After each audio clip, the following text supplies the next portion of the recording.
In this lesson, we will focus on students designated as chronically absent for multiple years. It is important to note that addressing multi-year chronic absenteeism often involves the works of your school intervention team.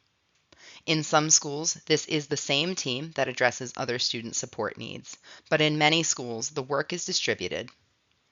As we go through the lesson, remember how you can leverage your team's strengths and align their efforts to support students at all levels.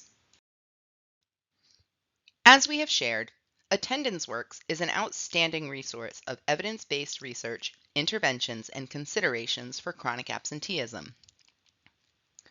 AttendanceWorks tells us that students who missed 10% of school in the prior school year should be prioritized for extra outreach and support for the current school year and the upcoming summer.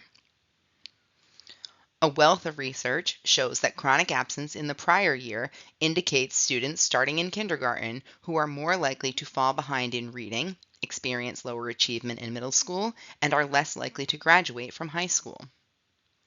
Finally, we must keep in mind that large numbers of students chronically absent in a particular grade, student group, or school can indicate a need for intensified investments in foundational and Tier 1 supports, not just expanded early intervention.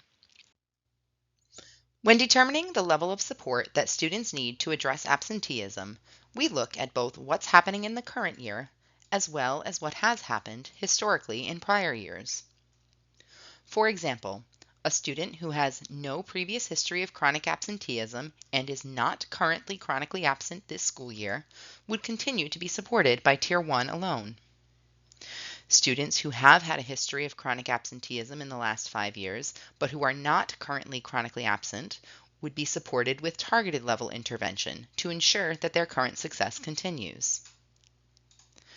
Students who have not been chronically absent for the past 5 years, but who are having significant absences this year, would be supported by a more intensive level.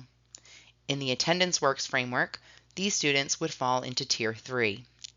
In the traditional 3-tiered MTSS framework, these students might fall into Tier 2, but they might also fall into Tier 3 if they have not responded to more targeted intervention. Finally, students who have a history of chronic absenteeism for the last 5 years and who are also currently chronically absent this year are those who need our most intense and individualized level of intervention in both frameworks. While current data should always be considered in developing tiered attendance supports for students, attendance teams should also consider historical data to identify supports for students who have been chronically absent for multiple years. Teams should develop tiered support plans for students who have been chronically absent for 5+ years or are at risk of becoming so because these students often face compounding challenges that contribute to absenteeism. Without strategic and tiered intervention, these students are at significant risk of academic failure, disengagement from school, and long-term negative outcomes such as dropping out. By developing tiered support plans, teams can systematically and proactively address multi-year absenteeism, increasing students' chances for success and reducing the long-term negative impacts of chronic absenteeism. As a reminder, all students, regardless of their history of absenteeism, should have access to the universal prevention strategies.